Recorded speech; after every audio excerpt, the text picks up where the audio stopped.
Winning an election is one thing. Surviving 5 years inside Tamil Nadu's political battlefield is something entirely different. And history shows, most governments fail not because of the opposition, but because of their allies. Part 3: Why the first appointment must be with the Prime Minister. It is respectfully suggested that Shri Vijay should set aside the campaign period statements he has made about the Prime Minister. He should set aside the rally stages, the manifesto language, the campaign rhetoric. None of these will determine the next 5 years. Indian politics has a long, well-documented tradition of yesterday's harshest critic becoming today's most reliable partner, and the architect of this tradition, on the BJP side, has been the Prime Minister himself.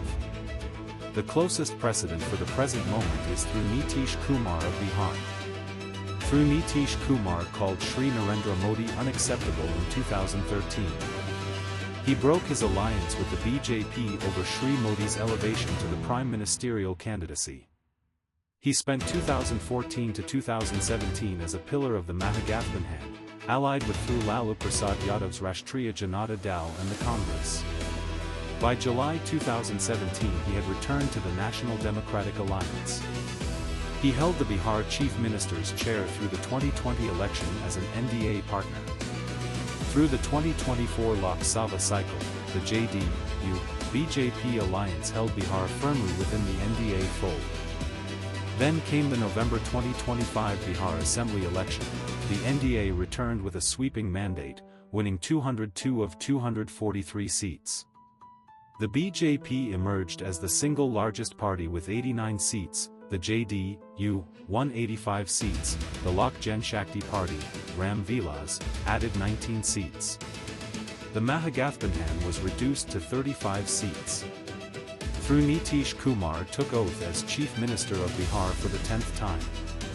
The lesson available from this precedent is unambiguous. Shri Narendra Modi does not extract loyalty oaths from regional partners. He does not demand the dissolution of regional identity. He has worked productively with through Chandrababu Naidu in Andhra Pradesh, who once led litigation against centre policies. He maintained working relations with through Naveen Patnaik of the Biju Janata Dal in Odisha for nearly 2 decades while the BJD held its independent identity intact.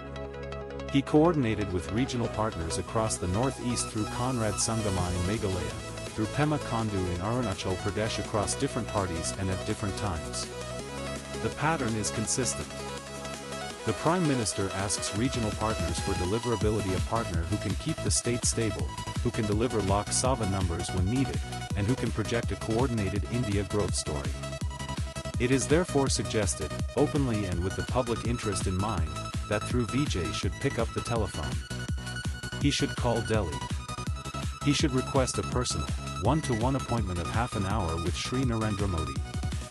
He should not route this request through state BJP intermediaries, through national television channels, or through indirect emissaries. He should make the request directly. Intermediaries inevitably carry their own political ambitions, and intermediaries inevitably reshape terms before they reach the principles. A frank, private meeting in Delhi within 7 days of his swearing-in will set the tone of his entire term. This is the single most prioritized action of the first 72 hours. In that meeting, it is suggested that Shri Vijay should clearly and respectfully define his non-negotiables. He should state that the constitutional status of the Tamil language will be defended. He should state that the 3-language formula and NEET concerns will be addressed within Tamil Nadu's autonomy framework. He should state that Sri Lankan Tamil welfare remains a state priority. He should state that Cauvery and Mullaperiyar interests will continue to be jointly pursued. Beyond those red lines, he should offer durable cooperation. He should commit that his administration will not undermine the centre's flagship national programs. He should commit to coordinated electoral support in 2029. He should treat Tamil Nadu's growth manufacturing, electronics, ports, IT as a flagship Indian story to be jointly promoted. In return, It is reasonable for the center to deliver what Bihar received during its NDA-aligned years: faster project clearances, central PSU investments, GST relief on Tamil Nadu's MSME corridors, dedicated infrastructure funds, port and logistics hub priority, AIIMS Madurai full-scale expansion, Chennai-Salem and Chennai-Bengaluru expressway acceleration, semiconductor and electronics manufacturing incentives, and the political insulation a chief minister needs in order to govern without permanent siege. None of this is unprecedented. All of it is standard cooperative federalism between a willing state and a willing center. Part for the partnership architecture: honor the senior, protect the structure. Through Edappadi K. Palaniswami is a senior figure in Tamil politics. The architecture of any TVK AIADMK coalition must therefore rest on respect that is real and visible, not merely performative. Public insult to a senior figure tends to create political martyrs. Public honor, by contrast, tends to create political partners. The new government cannot afford to create martyrs.